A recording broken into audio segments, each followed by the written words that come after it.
विनोद जी, मैं रुक करूंगा आपका और जिस तरीके से इस विषय पर बात करूंगा, लेकिन इससे पहले मैं यहाँ पर हमारे साथ पाकिस्तानी पत्रकार जुड़े हुए हैं, दुरानी साहब। दुरानी जी, मैं आपका रुक करूंगा। जिस तरीके से यहाँ पाकिस्तान एक और तो ये कहता नजर आ रहा है कि जो ये हमला हुआ है इसको लेकर संवेदना व्यक्त करता पाकिस्तान नजर आ रहा है, दूसरी ओर जिस तरीके से लश्कर तैयबा से तार जुड़ते नजर आ रहे हैं इस आतंकी हमले के, क्या कहेंगे इसको लेकर? और लश्कर तैयबा पाकिस्तान से ही ऑपरेट होता हुआ। जी, सबसे पहले तो मैं तहे दिल से और वाकई दुखी दिल से मैं बहुत परेशान हूँ और मुझे मेरी तरफ से जो है मैं ताज़ियत जो है वो आप कबूल करें।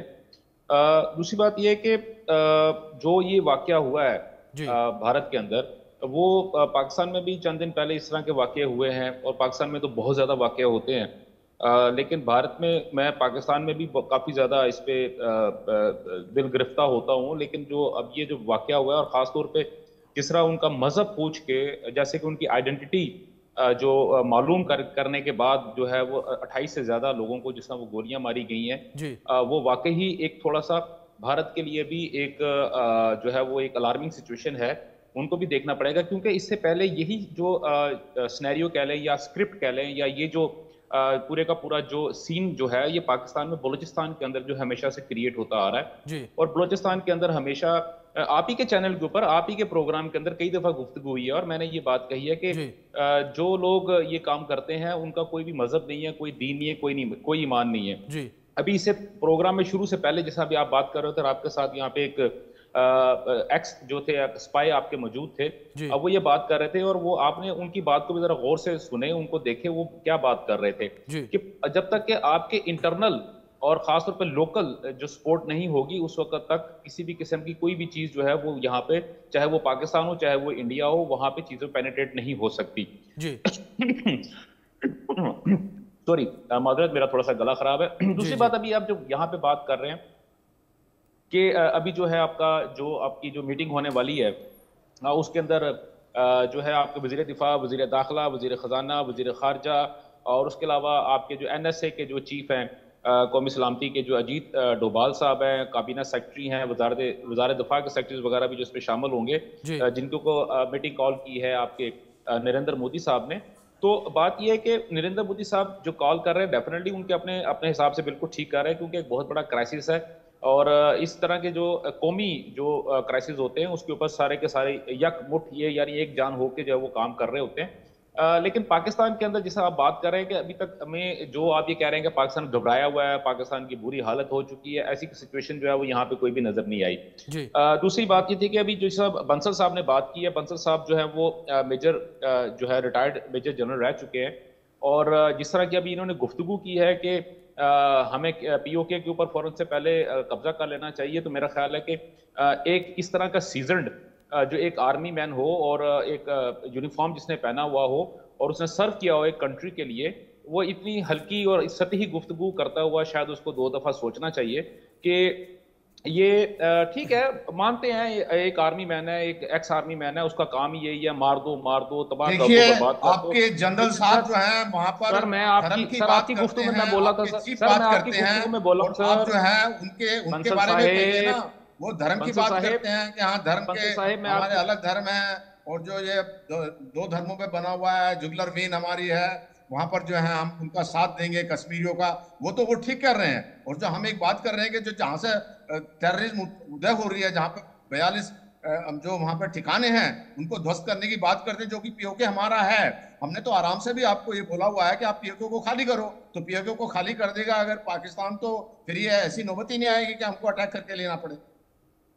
ठीक है दुरानी साहब, एक क्वेश्चन मैं आपसे और चाहूंगा, मैं आपसे एक मिनट ठहरे सर भाई, एक मिनट ठहरे ना बंसल साहब, अगर कोई और गुफ्तगू करनी तो कर लें ताकि जो है ना वो टाइम जो मैं उसके बाद फिर जवाब दे देता हूं। ठीक दुरानी साहब मैं एक रिएक्शन आपका और चाहूंगा। जिस तरीके से अभी आपने जिक्र किया था और जिस तरीके से बंसल जी ने जिक्र किया कि जो आतंकी संगठन पाकिस्तान में ऑपरेट किए जा रहे हैं, जो बेस कैंप है उनके ऊपर हमले की तैयारी यहाँ पर की जा रही है, लेकिन जो इंटरनेशनल मीडिया है दुरानी साहब, जिस तरीके से आप लोग भारतीय मीडिया पर तुरंत ही सवाल उठा देते हैं कि भारतीय मीडिया केवल ऐसी खबरें चलाता है कि पाकिस्तान में टेरर कैंप है या टेररिस्ट ऑपरेट किए जा रहे हैं। इंटरनेशनल मीडिया भी अब इस वक्त इस चीजों को छाप रहा है।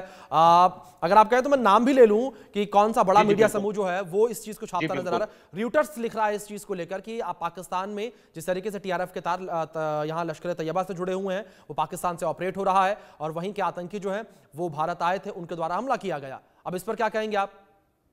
देखिए, आपने जो बात की, आपने सिर्फ एक अखबार की बात की है। मैं आपको 10 अखबारों का नाम बता देता हूं जहां पे अभी तक किसी किस्म की कोई गुफ्तगू नहीं है जी। हाँ, अलबत्ता एक ये है कि आप ही के जो है अपना गार्डियन के एक इंडियन जो एडिटर हैं, उनकी एक पोस्ट आई है और उसके ऊपर उन्होंने लिखा था, वो कल ही उन्होंने ये पोस्ट की है ट्विटर के ऊपर कि जनाब नेक्स्ट जो फ्यू वीक्स हैं उसके अंदर मैं भारत को पाकिस्तान के ऊपर हमला करता हुआ देख रहा हूँ। तो इसके अलावा अगर बीबीसी के ऊपर कोई रिपोर्ट है तो सर मुझे बता दें, मैं उसको जवाब देने को तैयार हूँ। CNN के ऊपर कोई रिपोर्ट है मुझे बता दें, मैं उस पर जवाब देने को तैयार हूँ। अल जजीरा के ऊपर कोई रिपोर्ट है आप मुझे बता दें, मैं उस पर जवाब देने को तैयार हूँ। सर देखें, अगर कहीं पे भी अगर आपका कोई इंडियन या पाकिस्तान का कोई बंदा, जैसे देखें ना, मैं ये लाजमी नहीं है कि सिर्फ इंडियन ही पूरी दुनिया के अंदर काम कर रहे हैं, पाकिस्तानी भी कहीं पे काम कर रहे हैं, लेकिन कभी भी किसी पाकिस्तानी जर्नलिस्ट की तरफ से इस किस्म की एक गैर जिम्मेदाराना गुफ्तगू कहीं पे हुई है? कभी भी ऐसा नहीं हुआ। हमेशा भारत की जानब से ही अगर आप ये बात कर रहे हैं तो मुझे एक बात बताएं कि हमें ये कहा गया था कि समझौता एक्सप्रेस 2007 में आपने हमला किया, जब उसका रिजल्ट निकला वो आपके सामने हो गया। उसके बाद आपने कहा कि 26/11 का जो 2013 में जो मुंबई अटैक था, उसमें मुझे बताएं को सतीश वर्मा साहब ने क्या कहा था, सतीश वर्मा साहब के साथ क्या हुआ। उसके बाद आपने कहा 2018 में आपने कहा केरला में जो टूरिस्ट के ऊपर जो अटैक किया गया था, उस वक्त इल्जाम भी पाकिस्तान के ऊपर लगाया और वो पॉलिटिकल गेन आप लोगों ने हासिल किया। पुलवामा में अटैक आपने 2019 में किया, लेकिन ठीक है, उसके बाद क्या हुआ, आप ही के एक XIIO जो कि वहां के जो JK के गवर्नर थे साबिक, उन्होंने कहा था कि ये तो स्टेज ड्रामा है, ये तो मोदी ने खुद करवाया है। 2013 में राजौरी में जो हमला हुआ वो भी आपके सामने है। 2022 में आपने अभी जो अगर मैं बात कर रहा हूँ पहलगाम की अगर बात कर रहा हूँ, तो वो भी आपने अभी हमला हुआ बाद में था, पहले जो था वो आपके ट्वीट्स वगैरह आने शुरू हो गए।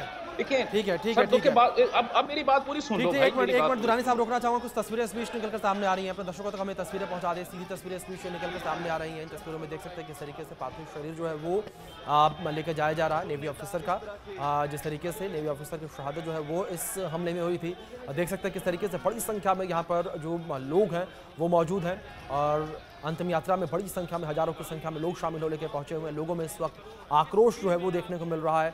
लोग आक्रोशित भी हैं और आंखें लोगों के नम भी हैं इस हादसे के बाद। जिस तरीके से लोग काफ़ी देख सकते हैं बड़ी संख्या में शामिल होने के लिए यहाँ पहुंचे हुए हैं।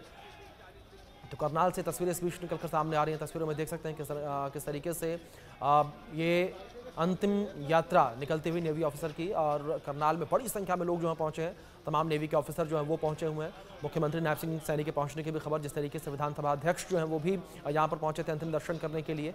और अब पार्थिव शरीर को जो है ले जाया जा रहा है और अंतिम संस्कार के लिए पार्थिव शरीर को ले जाया जा रहा है। तस्वीरें स्क्रीन पर है, आपके देख सकते हैं बड़ी संख्या में लोग यहाँ पर शामिल हैं और लोगों की आंखें नम हैं, लोगों की आंखों में गुस्सा भी है। उसी के साथ साथ लोग जो है आक्रोशित है इस घटना के बाद से, और हर कोई लगातार यही कहता नजर आ रहा है कि हमें अब बदला चाहिए।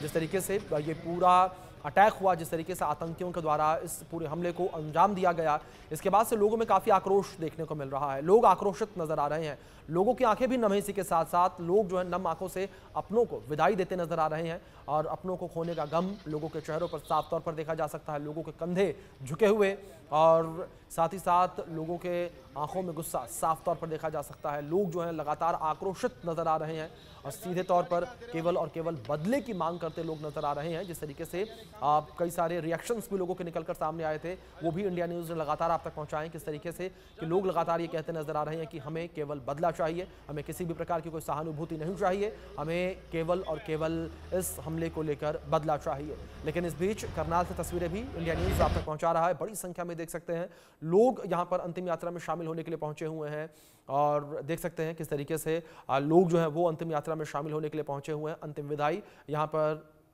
अपने वीर सपूत को देते हुए लोग, जिसकी तस्वीरें आपके स्क्रीन पर हैं।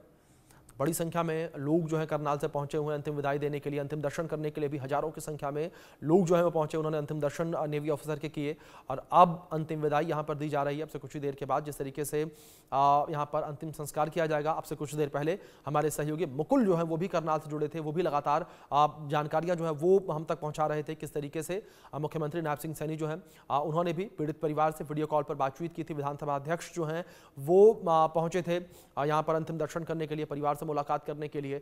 और अब जो है अंतिम यात्रा निकलती हुई और इसके